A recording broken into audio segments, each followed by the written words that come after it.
And good morning, everyone. Thank you for joining us today. We will begin today's webinar in approximately 2 minutes.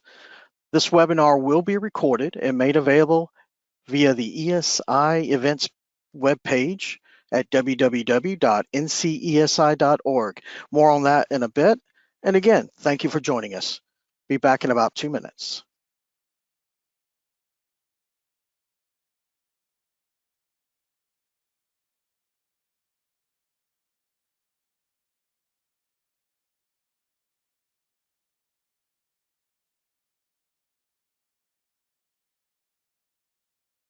And good morning, and thank you again for joining us today. I am Don Burke with NCDEQ's DEECS Environmental Stewardship Initiative, and I will be your moderator today. I want to welcome you to today's Energy and GHG series webinar on Pathways to Carbon Neutrality, Pfizer's Approach.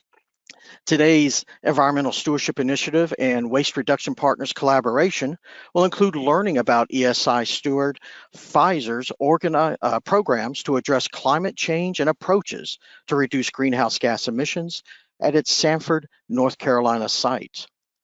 Also assisting with the webinar today are the following DEECS ESI staff: ESI Supervisor and EAS Section Chief Marcia Lacco, ESI Manager Renee Kramer, DEECS Environmental Program Consultant, Ron Pridgeon, and Terry Albrecht, Section Chief and Director for Waste Reduction Partners. Now, Terry will be pulling double duty as he will also be presenting, along with Caroline Macklin, the Sustainability Manager for Pfizer Global Supply.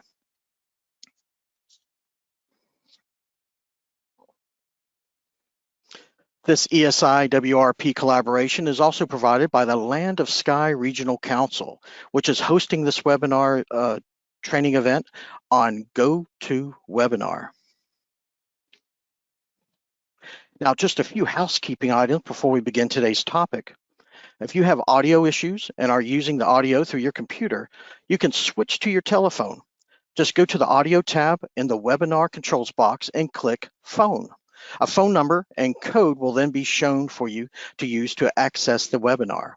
The call-in information is also in your webinar invite email. And again, we are recording today's session. The link for the recording and presentation slides will be posted to the ESI events website for everyone to access. That will be at www.ncesi.org. Just give us a few days to get that link in place and get it uploaded to the website.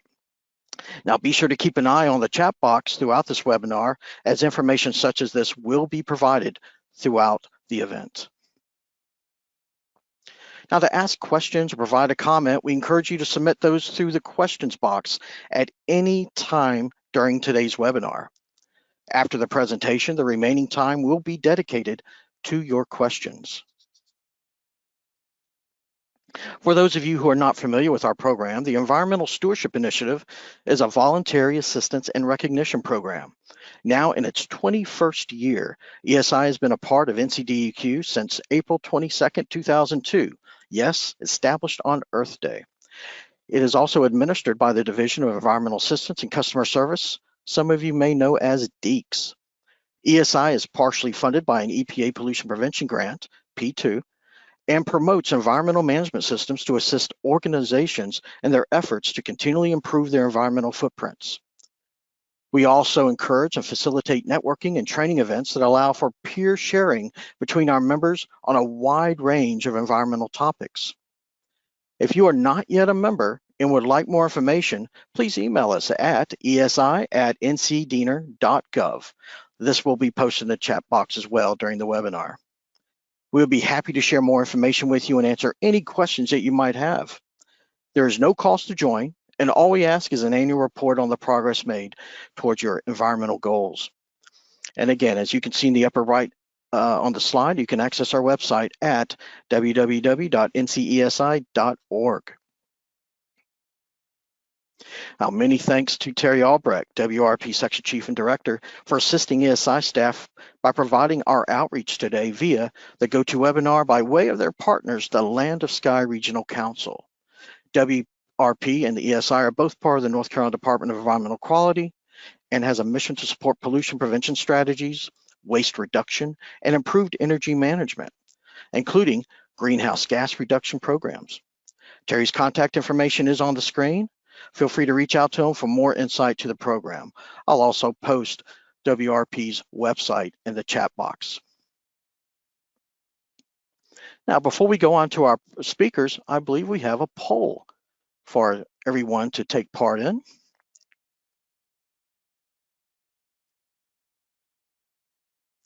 And that poll has been launched.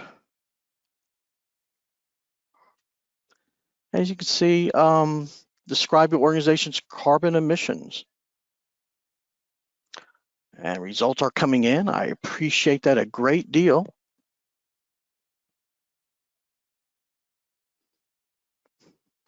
We'll go on for about another 10, 15 seconds here.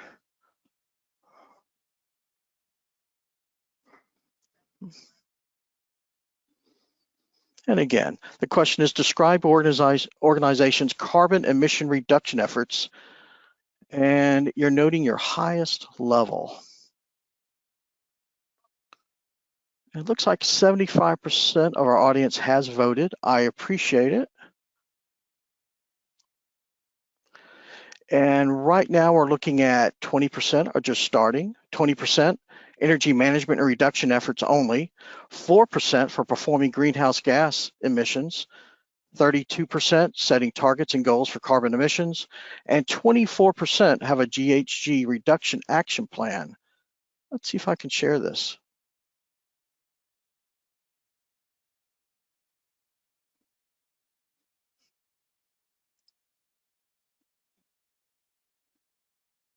If I could get input from our other webinar staff, are you able to see the results? Yeah, it looks Yes, good. we are. Wonderful. And thank you all again for participating in that.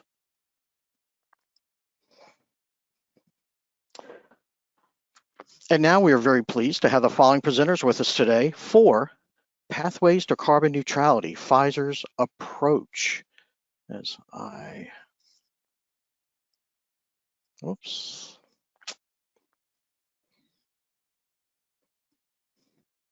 Okay, so we're beginning with Terry Albrecht, as our first presenter today. With over 30 years of service, Terry is the Section Chief and Director of the Waste Reduction Partners, WRP. It's a technical consulting group of the Land of Sky Regional Council, which works in partnership with NCDEQ.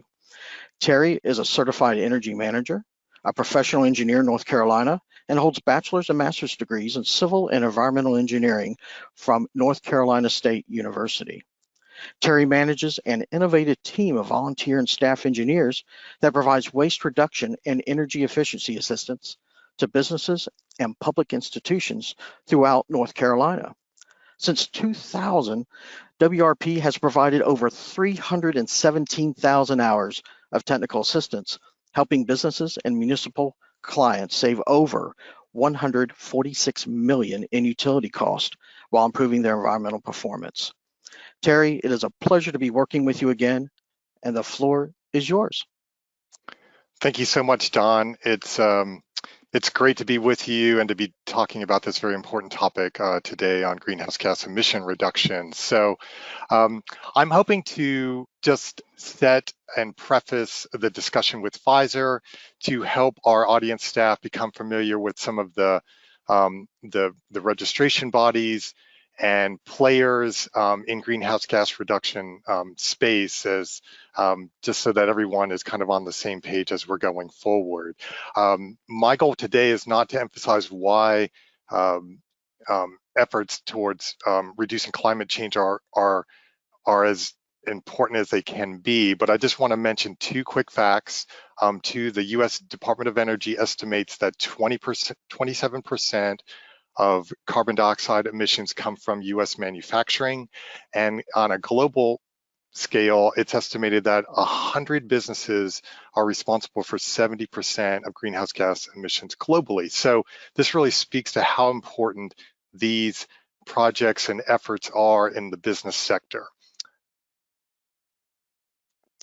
All right, so this is our second in a series of greenhouse gas reduction webinars outreach. We started back in July with New Belgium talking about greenhouse gas reporting, and today with Pfizer's presentation, we're going to be talking more about this roadmap. How do we really get there, and what do those action plans mean? Future topics for webinars can include these that are seen here. This might be, how do we do scope 3 emissions or fleet initiatives? So there's going to be a poll at the end of this, and we want to get your input so we can keep bringing valuable information to you as we go forward.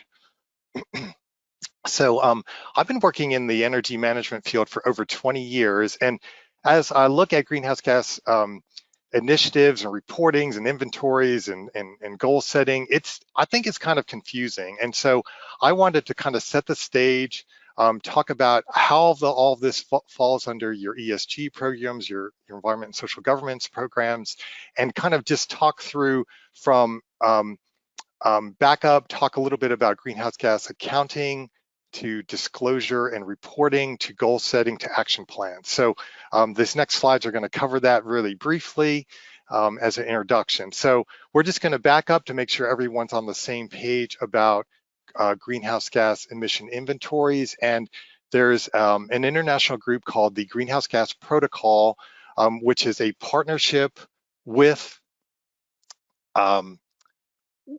the World Resources Institute and the World Business Council on Sustainable Development to really establish the accounting systems on how we measure greenhouse gases. And these gases include, I've listed 7 of the most predominant gases, including CO2, the largest, methane, but there might be other gases and refrigerants as well that have a high global warming potential, so you don't have to emit nearly as much of those to have a big impact.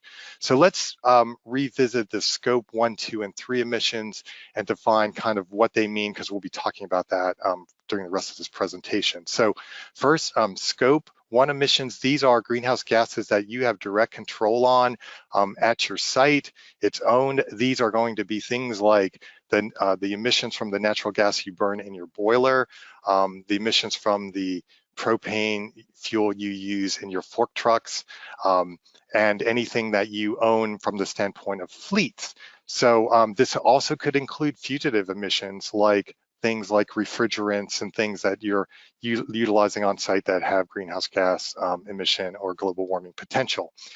Scope 2 is very closely related, again, very much under your control. This is mostly purchased electricity. So scope 1 and 2 are things that you have those direct control about, and we'll be talking about target setting and plans to address those too. Now, scope 3 is really everything else. These are all the indirect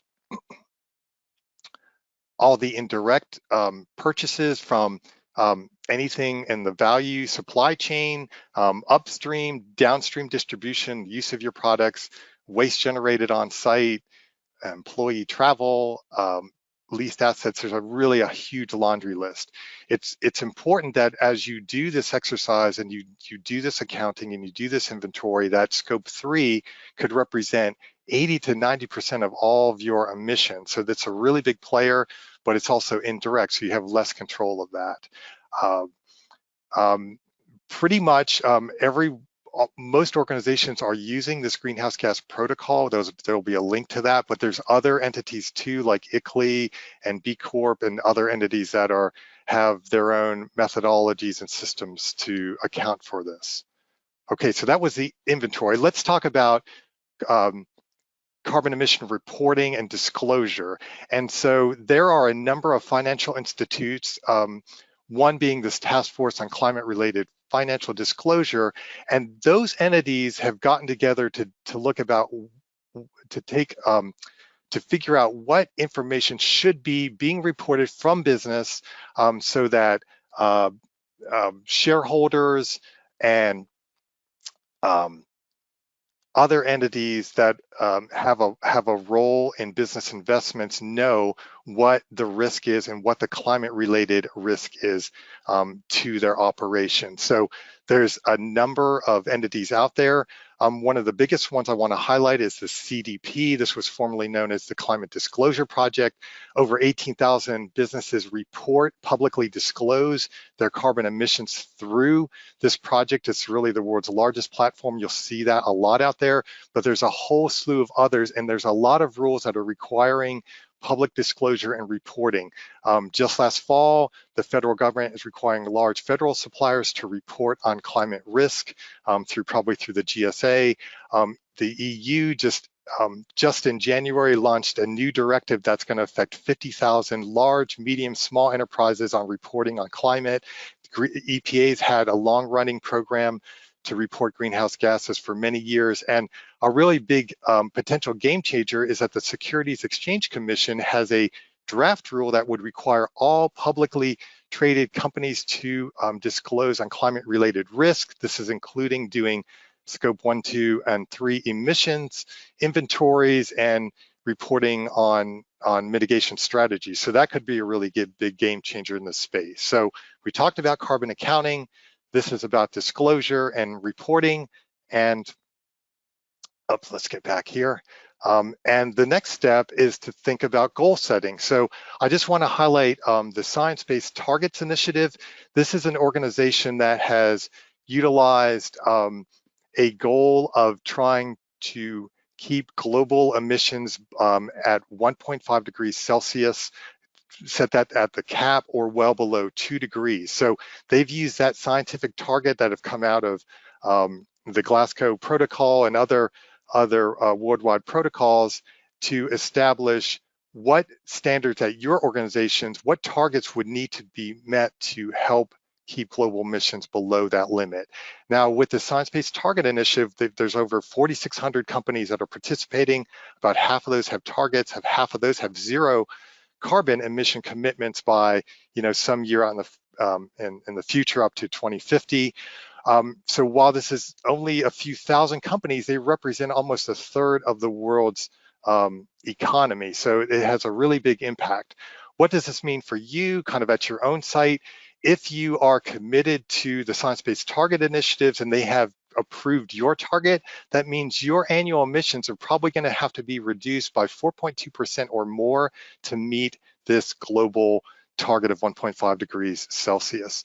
SBTI also has small business pathway options. They're working on measurement, reporting, and verifications. As you can imagine, there's a zillion questions about how you set your boundaries, how you do your goal settings. Are these absolute versus intensity based? Do you measure this against revenue or the number of widgets you produce or how all that is going? So there's a lot of great guidance. This is a super organization and really the main players are involved and committing to that approach. I'll just briefly mention too, there's another group called RE100. These are large corporations that are committing to 100% renewable energy by some time in the future up to 2050. So those are a couple of the goal setting efforts you will hear about. And so all this plays into your greenhouse gas reduction action plan. And so I've just put a couple of example goals up here that you can see, and it's interesting, you can go into the CDP database, you can see everyone's goals that are participating and that are reporting, all those 18,000 companies, all their goals are up there and what they're reporting. So as we think about an action plan, I think one of our biggest strategies as on the end of helping trying to implement these goals and targets is what is the mix that it's going to get us there? And so for this example, if we have a 50% reduction in greenhouse gases for scope 1 and 2 emissions, what does that mean? So how much efficiency can we be gaining at our operation?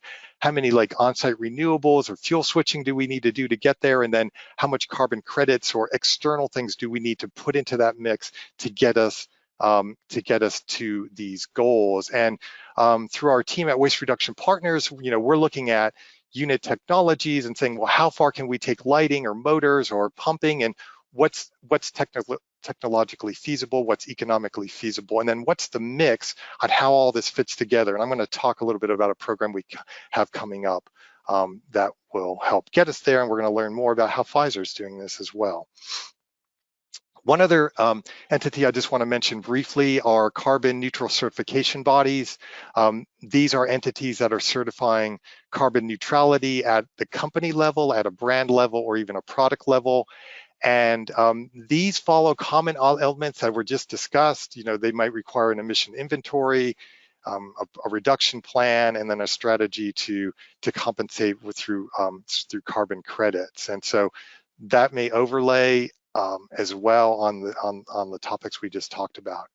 I just want to end with a couple of resources and just remind everyone that our waste reduction partner engineers can help you with energy efficiency and preliminary renewable energy assessments and reporting. This is available to the ESI membership, and we have support from our partners at the State Energy Office and East Carolina University as well.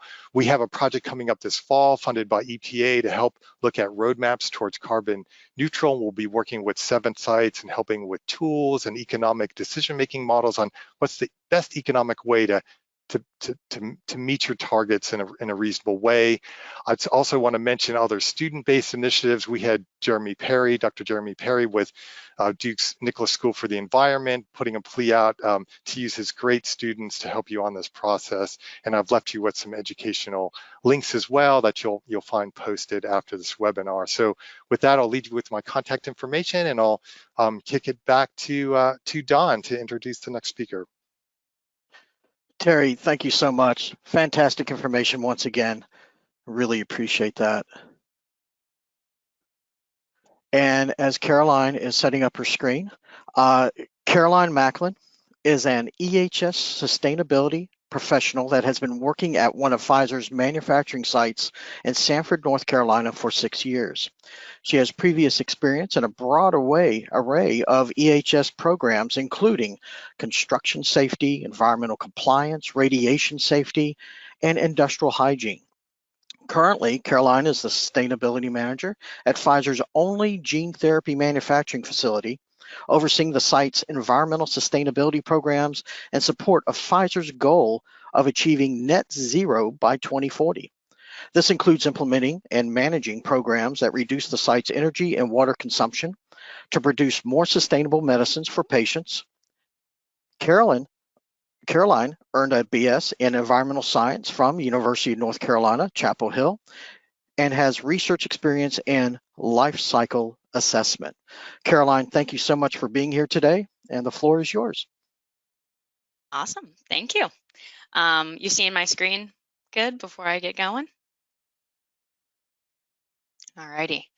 Yeah, so I appreciate the introduction, and I'm definitely excited to be here today, talking, with you all about, what Pfizer is working on in this space, and kind of more specifically, we'll get into what we're doing at the Sanford facility.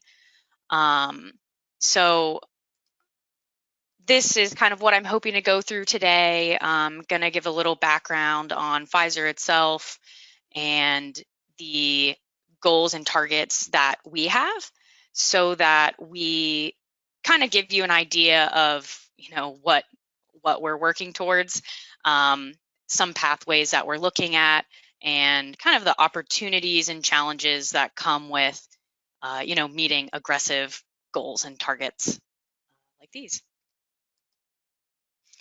So just kind of want to start with who is Pfizer, and what really the purpose is behind Pfizer, because it kind of bleeds into all of the work that we do, obviously as a pharmaceutical company, but also the work that we're doing within the climate change space. So Pfizer's purpose is breakthroughs that change patients' lives, and we kind of carry that through all of the work that we do across the company. And I really focus on that being, sourcing the best science. And a lot of times we think of that in the framework of our medicines.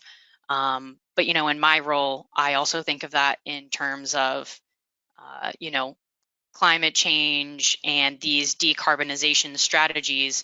What is the science telling us, and how can we most effectively reduce our carbon emissions? So this is just meant to be a little high-level overview to give you an idea of, the scope and the scale of Pfizer itself. So it's a very large company. We have manufacturing sites throughout the world. So the particular business unit that I work in, as Don said, is Pfizer Global Supply. So that's kind of the manufacturing part of Pfizer. And we actually have 2 manufacturing sites here in North Carolina. One is in Sanford, right down US 1, which is a facility I work at. And we have a second facility in Rocky Mount. So we are a company that has a large global presence. So we also have a lot of footprint, that we need to be cognizant of. I wanted to touch high level on ESG. I think environment, social governance reporting kind of overlaps some with, a lot of what we do in the EHS and sustainability space. So what's on the screen is basically the 6 pieces of our ESG approach that kind of are the most important to Pfizer's stakeholders and also internally. So Pfizer's done assessments since 2020 throughout 2021 to kind of see, what is it that we're prioritizing and valuing from our shareholders and throughout the company. And, as you can see on here, climate change is a big one of those.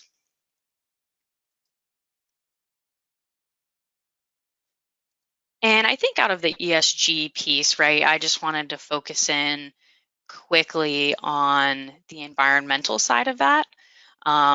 So we are looking, Pfizer really at a corporate level aligns a lot of what we do in the ESG space with the UN Sustainable Development Goals.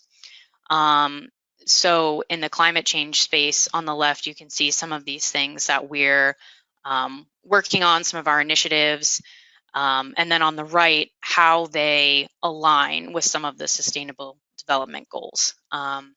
This information is all published externally and available. And a lot of this is right out of Pfizer's ESG report from 2021. The 2022 one hasn't been released just yet, but I think it actually will be like next week. But you can kind of see how we're aligning with, creating resilient, sustainable infrastructure. We just built a new building on our facility, so those are things that we're looking at. Responsible consumption and production. So, we are ESI stewards as well at this site, so we really are conscious about our environmental impacts, and then also climate action. So what are our goals towards mitigating climate change, and how can we do that at an aggressive pace? So I kind of want to bring it a little more locally. Obviously, Pfizer is a large company, right? Wanted to bring you into the facility that I work at. So this is a picture of the campus where I currently work. We have about 230 acres. So you can't see it all in this picture, but we have quite a lot of land, and we've been growing over the past couple of years. So we do a lot in the vaccine and gene therapy drug product and drug substance space. So we're not really doing any final fill and finish at this site. We're making stuff that typically goes to other Pfizer sites. It might be part of other medicines or going to clinical trials. So, yes. So this is just a little picture, a little more around what we do at Sanford. So the site itself has actually been here since the late 1980s. The most recent acquisition was from Wyeth. So if you've been in the area, you may have known it previously as a Wyeth pharmaceuticals facility, and have spent a while. The site has mostly supported vaccines, largely Prevnar, and now some other newer ones that are coming through. gene therapy is definitely a newer field that's growing. We finished a new building for clinical gene therapy products just last year. And, different modality, but definitely very, very new and hopeful in the treatment of rare diseases. Okay, so what I want us to take a look at is what are our goals, right? So before I kind of get into how we are working to reduce our greenhouse gas emissions, what is it that we're working towards? So we have a near-term target that's similar to essentially carbon neutral. Our big focus is net zero standard by 2040. And Terry talked a little bit about the Science Based Targets Initiative. So that is who who Pfizer has aligned with as far as setting these net zero targets. And that looks like a reduction of company emissions by 95%, and value chain emissions by 90%. And we have on here from a 2019 baseline. So within the Science Based Target Initiative, they essentially leave it to the companies to decide what their baseline year is going to be. There's, I think, 4 different criteria for that. And what it focuses around is that you have complete data sets, that it's representative of a typical year. So kind of makes sense that we didn't do like a 2020. I think, we're using 2019 as kind of what we would expect to see kind of year. And then it can't be any earlier than 2015. So these are decided by the companies individually. So ours, we're working from 2019. We have some interim targets. So essentially, we're still working towards carbon neutrality by 2030, which is the reduction of Scope 1 and Scope 2 emissions by 46% compared to our baseline. And then Pfizer is also part of the RE100 initiative. So in 2019, we were procuring about 9% renewable electricity. And there are a couple of Pfizer sites that have wind turbines. There's a few that have solar, but really taking from small scale to 100% procurement across our global operations by 2030. And we're doing a little bit in this space already, but I have that a little later on in the slides, so I'll share that then. Okay, so this is what our baseline emissions look like.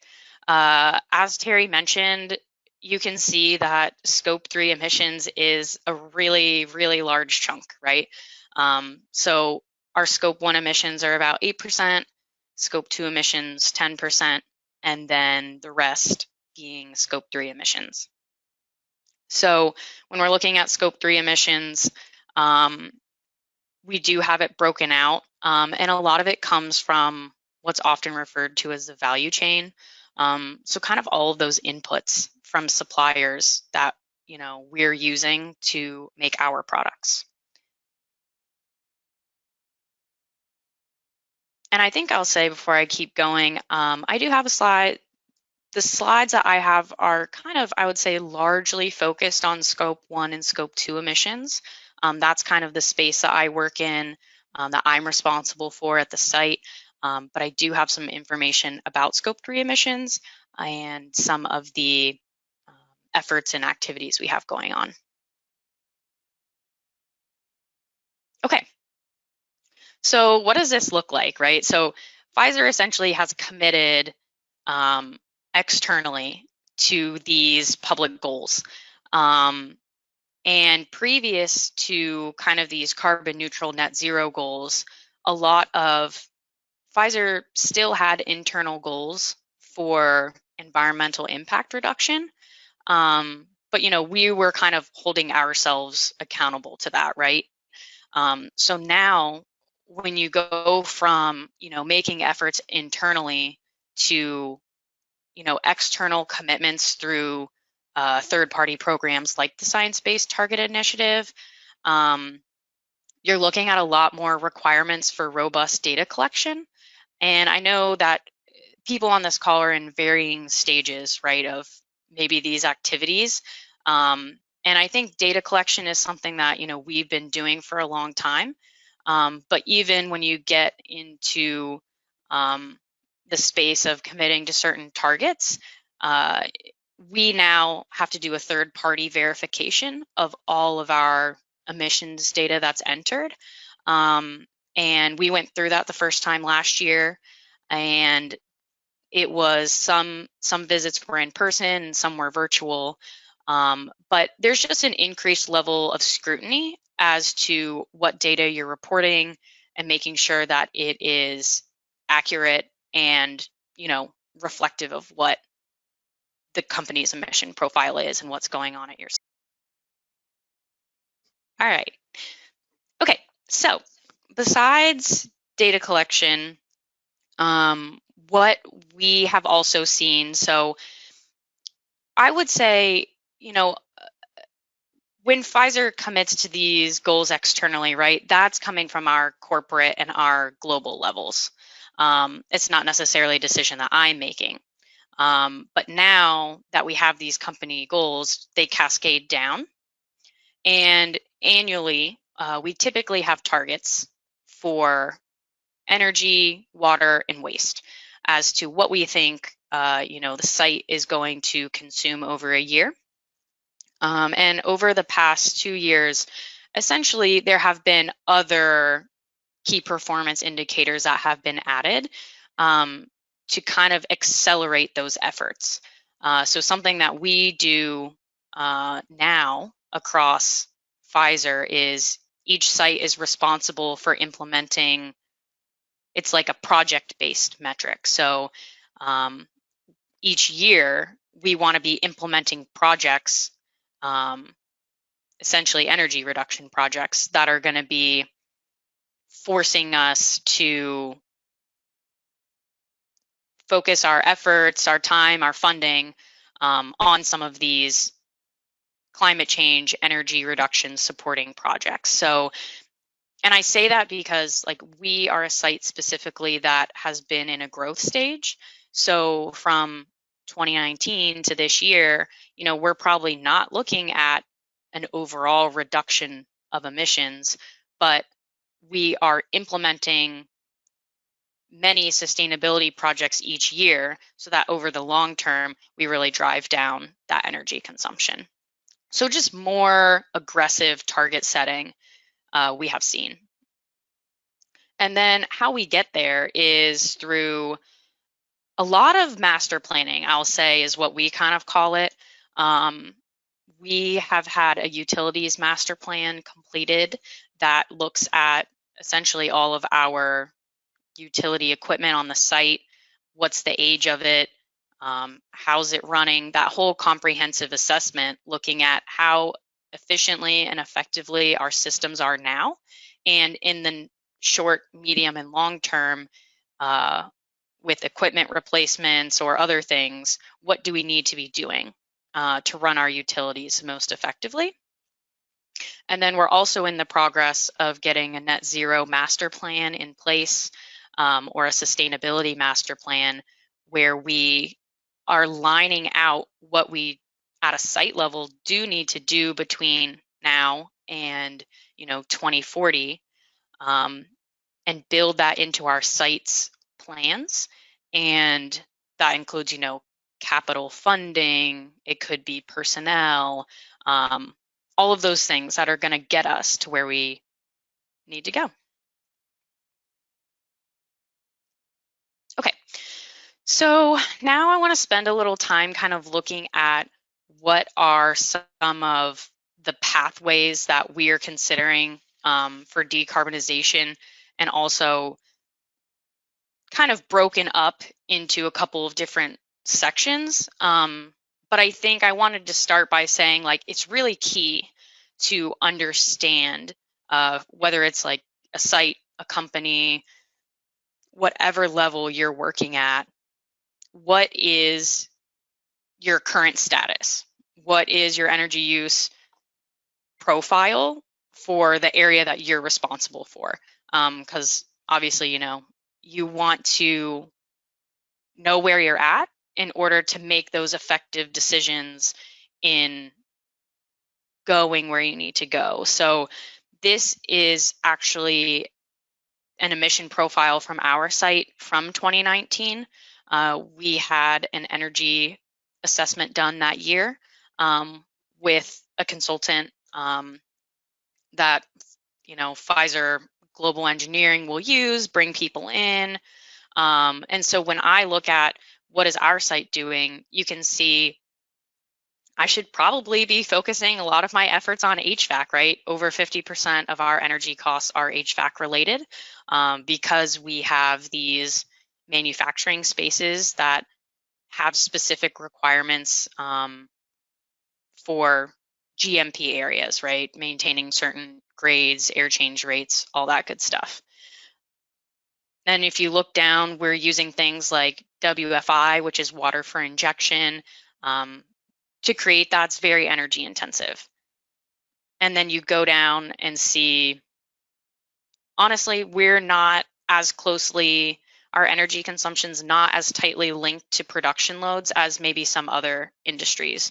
So we're around 23% there, where depending on what we're running each year, maybe doesn't have as big of an impact as it may on some other industries.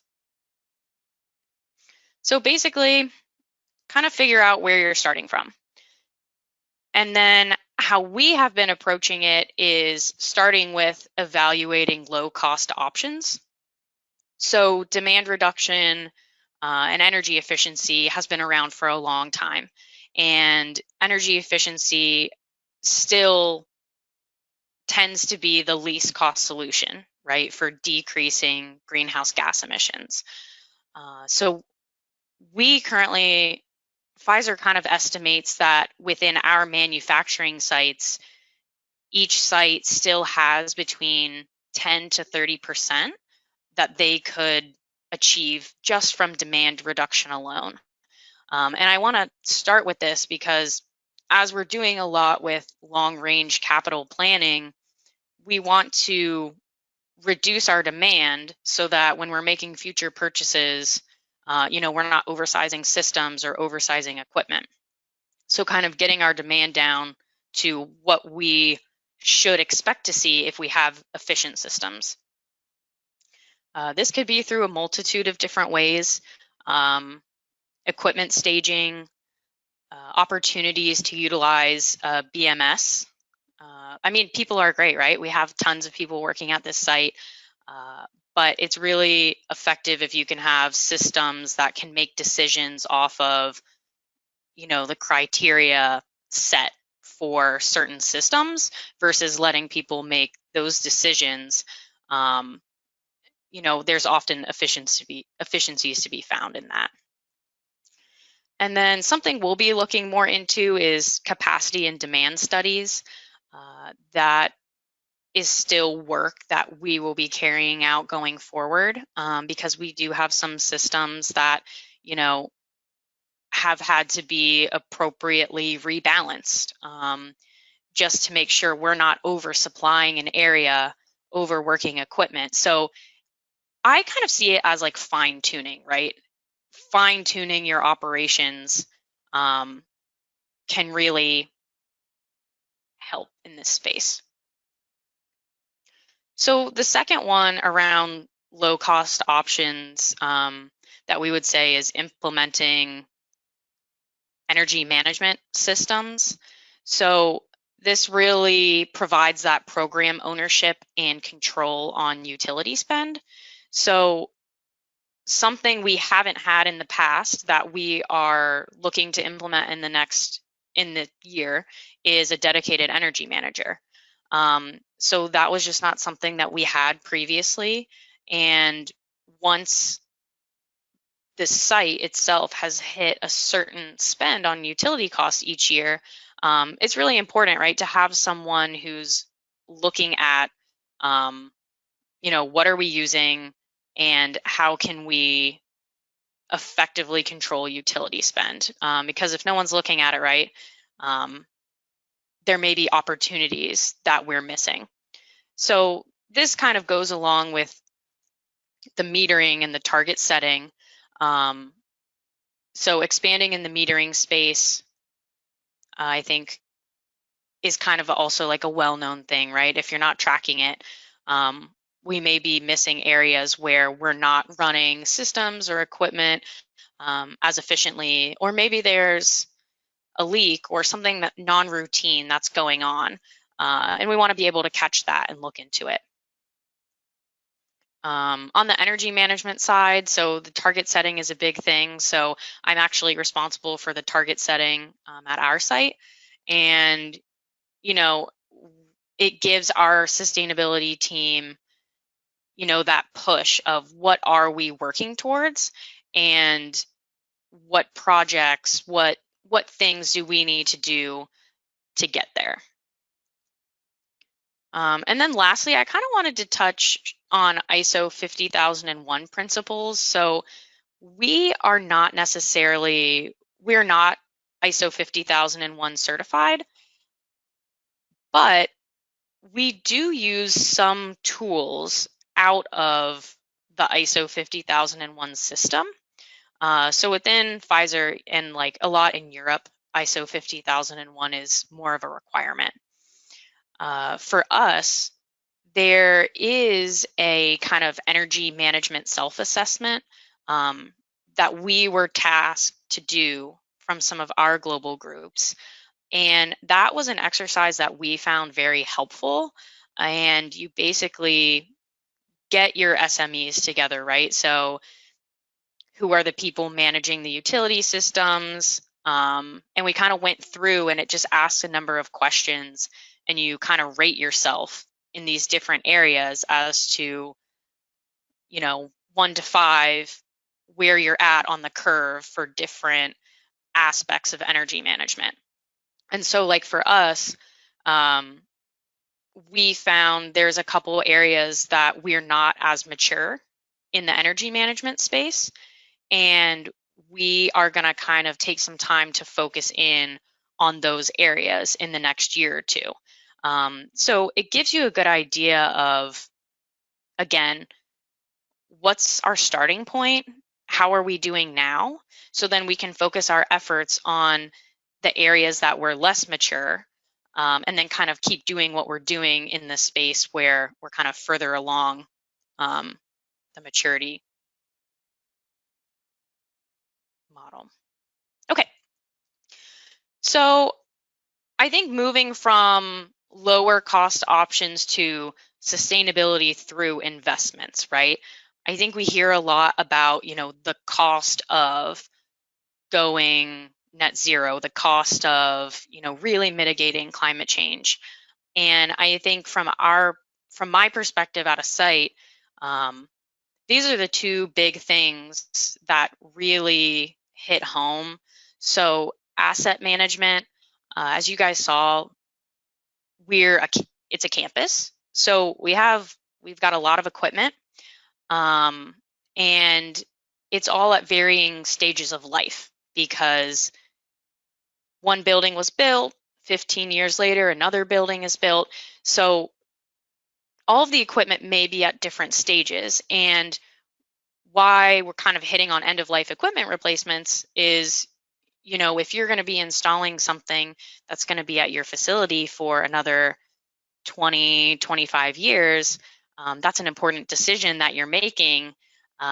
If you have these kinds of goals, it's 2023 and 2040 is really, less than 20 years away. So something on our end that we're looking at is no further investment in fossil fuel burning equipment.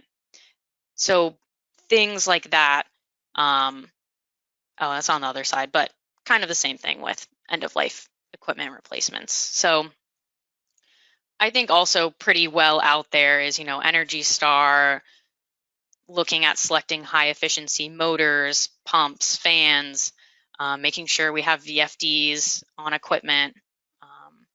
All of those principles still make a significant impact.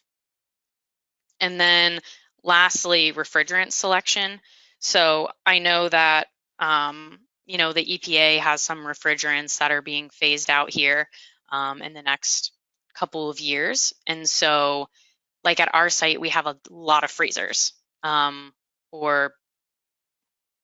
freezers, fridges, chillers, all of those things where we have to be diligent about which refrigerants that we are selecting going forward or replacing. Okay, and then on the other piece of that is long-term planning.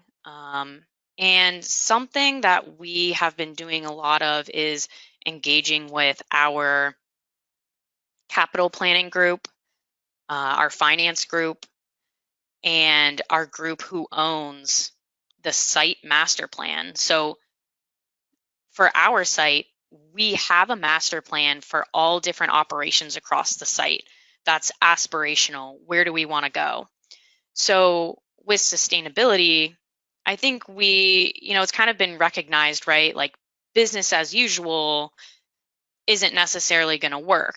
And so the intent is, how do we build sustainability into the entire master plan for the whole site?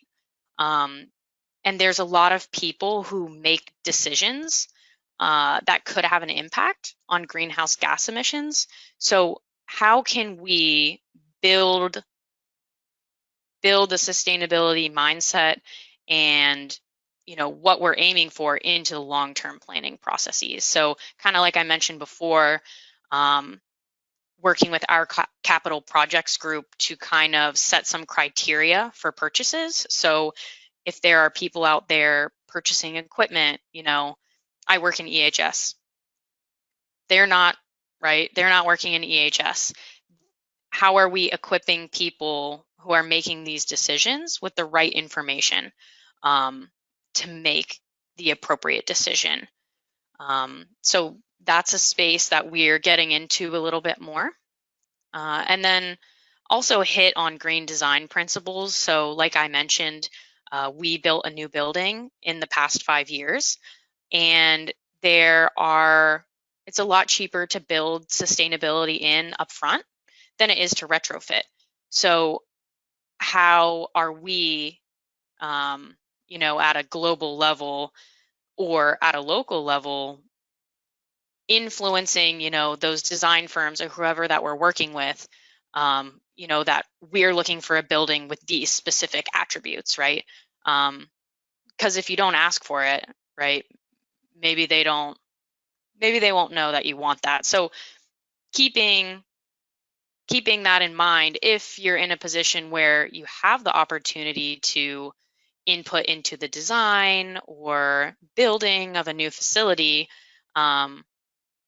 it's a really great opportunity to get into the process up front.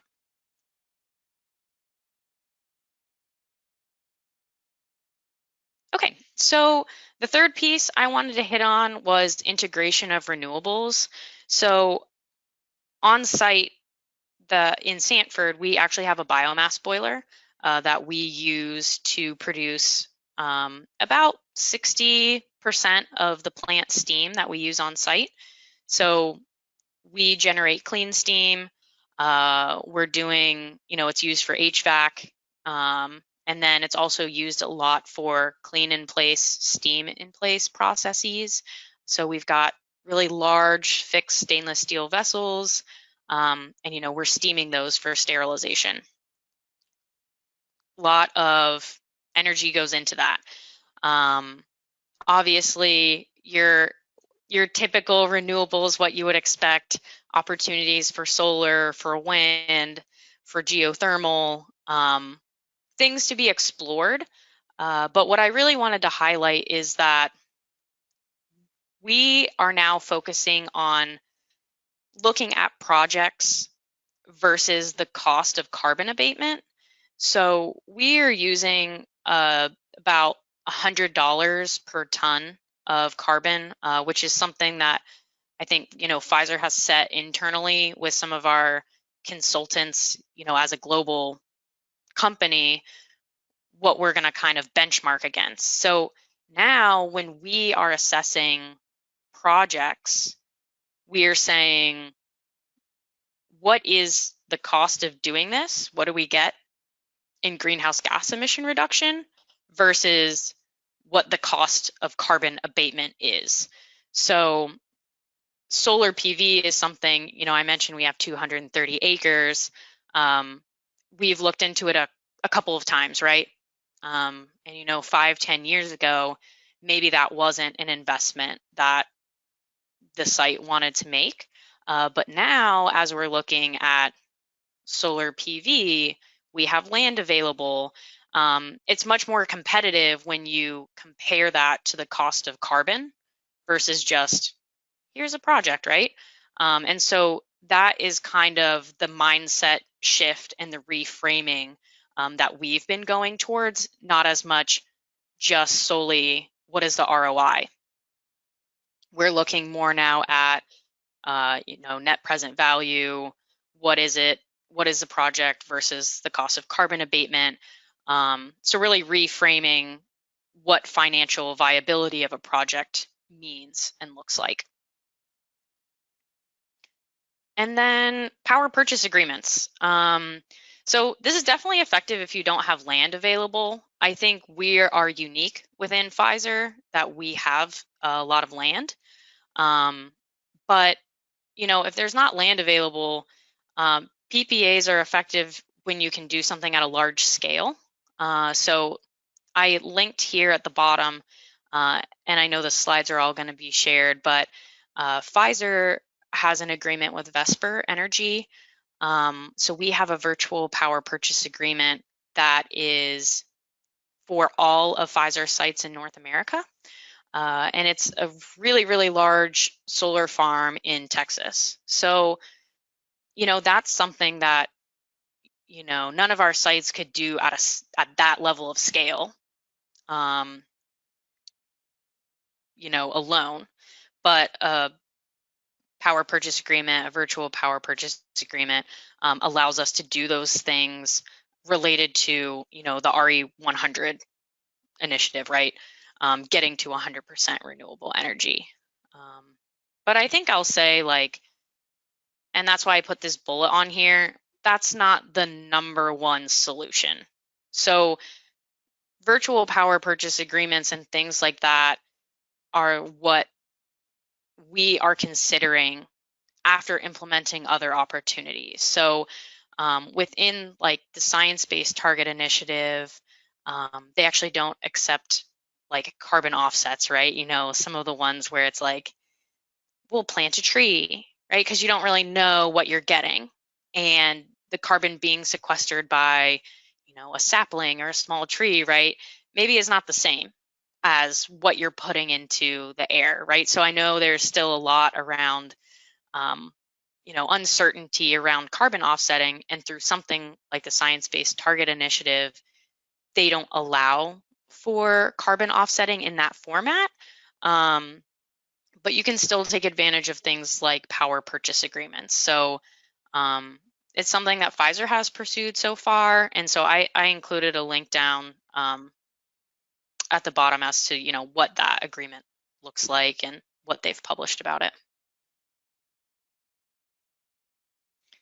Okay, so this is scope 3. I'm going to kind of hit on this as a high level, as this isn't really my scope of work currently, but I have been learning more about it and getting a little more involved in understanding some of Pfizer's processes, but addressing value chain emissions. So obviously, over 80% of our emissions are coming from scope 3, and about 60% of that from just the value chain alone.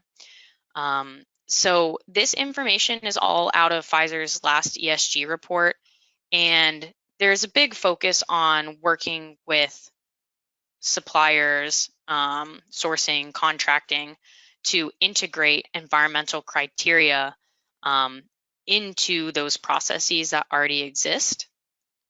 I think the thing that's been cool that I've been learning more about is the supplier established goals. So our procurement group really is working with all of our suppliers, starting with the largest ones, and essentially doing maturity assessments. And it's a joint effort to work with the suppliers to see where they are in terms of greenhouse gas emission reduction. Do they have any plans? Are they working on it? Or maybe they're farther along and they've already, aligned with something like SBTI, like we have, and basically looking at where are all of our suppliers in the maturity phase, which phase are they in?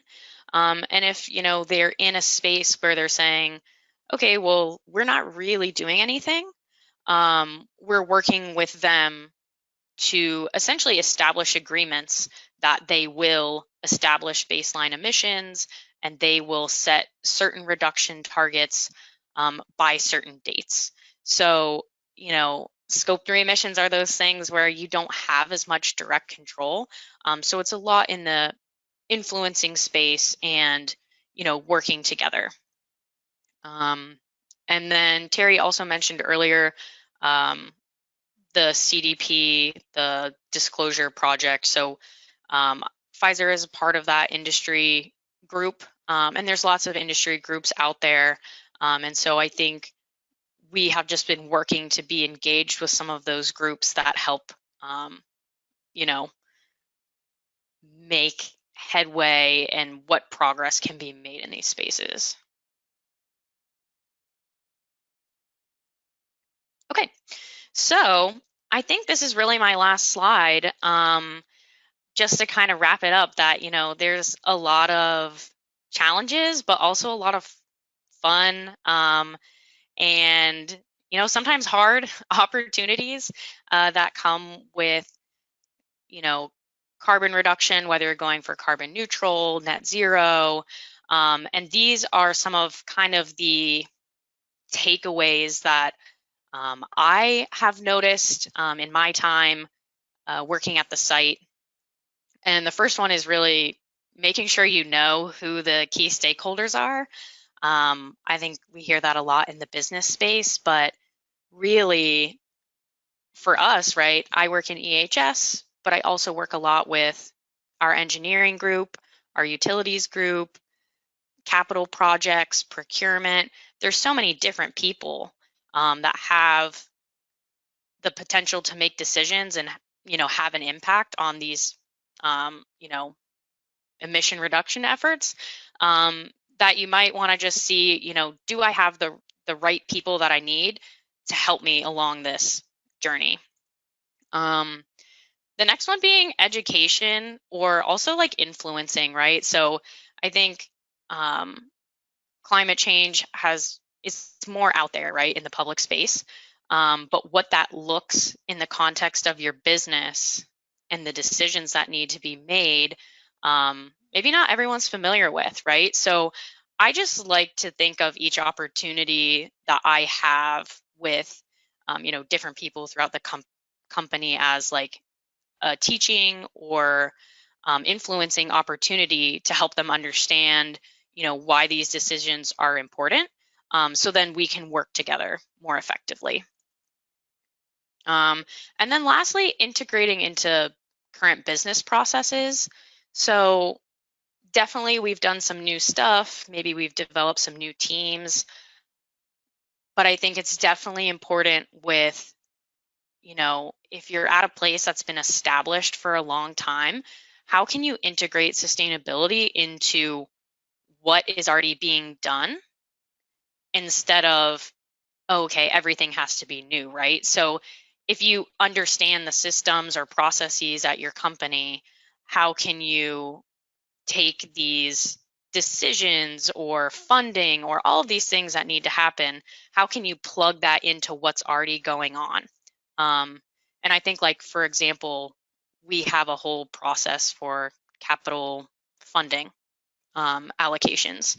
And so there's now a piece in there related to environmental sustainability, right? What are the sustainability impacts? Or if the project's over a certain size, maybe we have some requirements around doing an energy study, things like that. But yeah, I mean, lots of opportunities out there, never a boring day.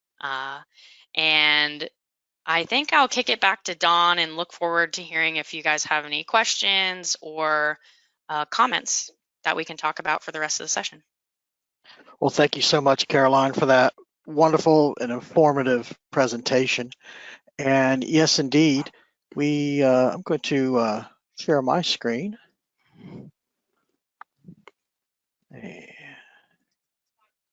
And we are opening the session for questions. So the remaining time that we have, feel free to enter into the questions box. It could be a question or it could be a comment. Just feel free to do so. And Terry and Caroline will be readily available. All right, so we've got a couple that have come in. One of the audience members asked, what metrics were you looking at to build in cost of carbon abatement instead of looking at the traditional ROI, return on investment? So Caroline, I think that one's directed at you. Can you say the beginning part again?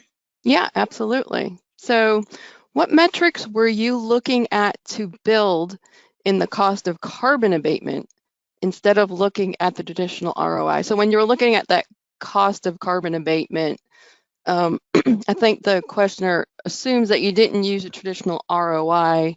And if you didn't, what did you use? Yeah. No, it's a good question. So a lot of this work, like the $100 cost of carbon, is one of those things that, I didn't necessarily develop. And like our net zero plan, basically the metrics going into it are like, we have this piece of equipment and maybe this is the it definitely takes into consideration like the lifetime of the equipment and how much energy like we are consuming. Like, I'm trying to say this in a like not confusing way, because this is a lot of work that has been done with our global engineering group and with our consultants. So I wasn't necessarily doing the data input into that. But I think mainly they're looking at if we are replacing a natural gas boiler with something else. How much energy is being consumed? What are the estimated emissions that would come from that piece of equipment over the lifetime? And what is that number compared to the cost of carbon? I don't know if that made total sense. But I don't know if I have a better way to explain it. Not my direct calculations. Okay. Let's see.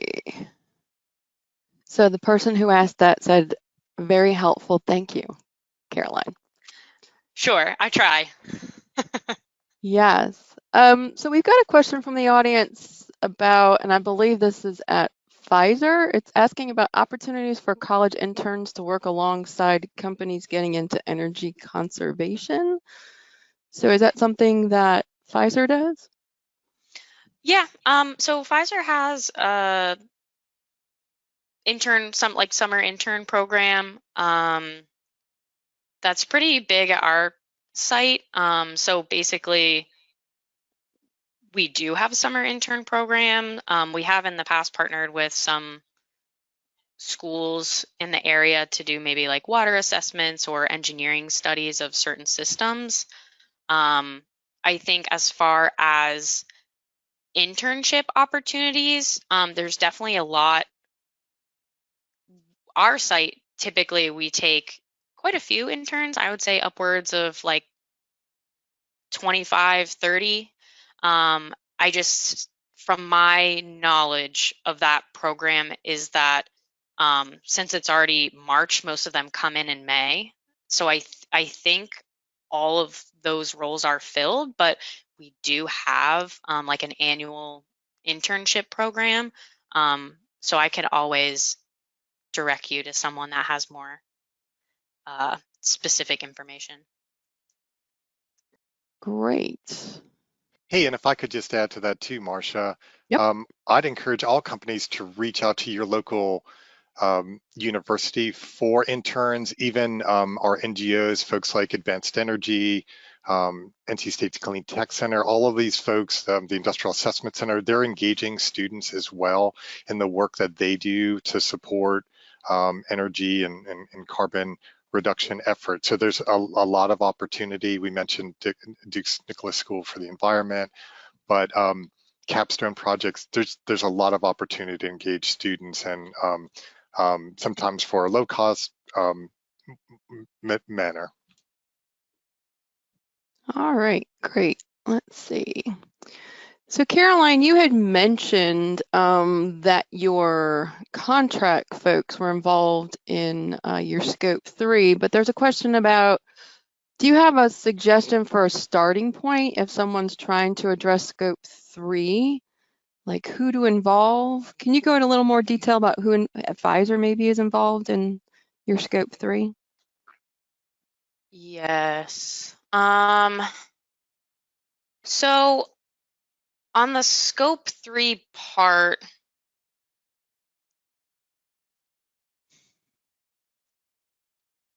I guess I'm not totally sure like what maybe like scale. I think like for some suppliers, like if they're large scale suppliers, they probably have some information on this. Like I know that the data for scope 3 comes from like a lot of different places. So I guess it kind of depends like what part of scope 3 emissions, because with like business travel and things like that, I think that's data that's kind of collected out of our central system for travel. So they can see, you know, what flights are booked, where people are traveling to, and I think it calculates out of the back end of that. But ours is kind of a mix between some of the information comes from directly from our suppliers. Some of it comes from other internal processes, and that largely happens at our like global level. So as I look at the question, I think I left a little part out because they're specifically asking your value chain emissions. So would that change your answer? I mean, I guess without the context, like I don't know if, you know, they're like, if you're at a global, not a global, but you know, at a larger company, I would start with like people in probably like procurement who work with suppliers, or sourcing, like those kinds of functions. But yeah, I really unfortunately don't do a lot with scope 3 emissions. Okay. We had a question, and you mentioned that you had done an internal review on ISO 50001, the energy standard, but the questioner was asking, how has your EMS or your ISO 14001 system been utilized to assist in your GHG reduction efforts? Mm-hmm. Yeah, I mean, I think with the EMS, we have a pretty robust process here at the site. So we use the EMS, you know, in our like review of the EMS. So we actually had a meeting yesterday we share out like what our annual targets are. And then we have a pretty, broad group that comes to those meetings where we do our EMS review. So I think the management system itself, right, like helps keep us accountable, but almost more of using the platform of the EMS to engage other parties is how I have sort of been using it. So when we have people in the room from across our site, maintenance, engineering, manufacturing, we took time to kind of look at what are our sustainability goals for this year. What does that mean? Like, what are we looking for in terms of, energy reduction projects, and kind of frame it in the lens of continuous improvement, because we have a lot of kind of processes for continuous improvement at the site. And I basically put it out there to those people who are in the leadership positions to kind of say, this is what I'm looking for. These are what, energy or water reduction projects look like. And if you're doing anything in some of these categories, right, like process optimization, I basically ask them to just, get me involved or like have a discussion, basically so that I can get more information to come in to me to track. So I would say I think the EMS itself obviously like helps drive accountability for our targets, but also in the other way, like using the platform of our like EMS review to kind of educate and get more people to kind of bring projects in. So like our maintenance shop is being renovated right now, and they're changing out all the lighting in like a whole building. So I had someone reach out to me last week and say, hey, my manager told me I need to talk to you about this. And so now we're going to kind of capture that. So that's how I have been kind of using it. Great. And I think you had mentioned that you had started out as an intern and then worked in a lot of different areas at Pfizer. So someone's wondering what your favorite or most impactful project has been. It's a good question. Well, I mean, I really enjoyed working on, like I mentioned a couple times, we had a new building built, and that was something that I kind of got to be involved with from the design process all the way through the end of construction. So I think it's just kind of rewarding to be able to like see something like that all the way through. And it's a very large facility, that ideally is going to be, producing medicines that, help people improve quality of life. So I think from a sustainability perspective and just overall learning, I learned a lot about how it works from start to finish. And so that was pretty awesome. All right. Well, that's all the questions that have come in right now.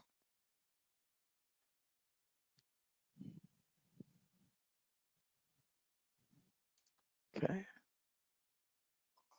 So are we ready to wrap up? I think so, Dawn. Okay.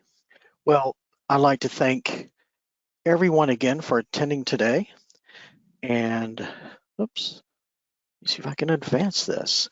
And there will be a survey to get your feedback when you exit. Please take a few minutes to complete it, as this does help us improve the ESI and make sure that we are offering information on topics in which you are interested. As I noted at the beginning of the webinar, a recording link and associated materials will be posted on the ESI events webpage. Feel free to share with others that are interested. Just give us a few days to secure the link and upload such. And again, that our website is www.ncesi.org. Terry, Caroline, thank you so much for your presentations today and making this happen. And take care, everyone. Bye-bye.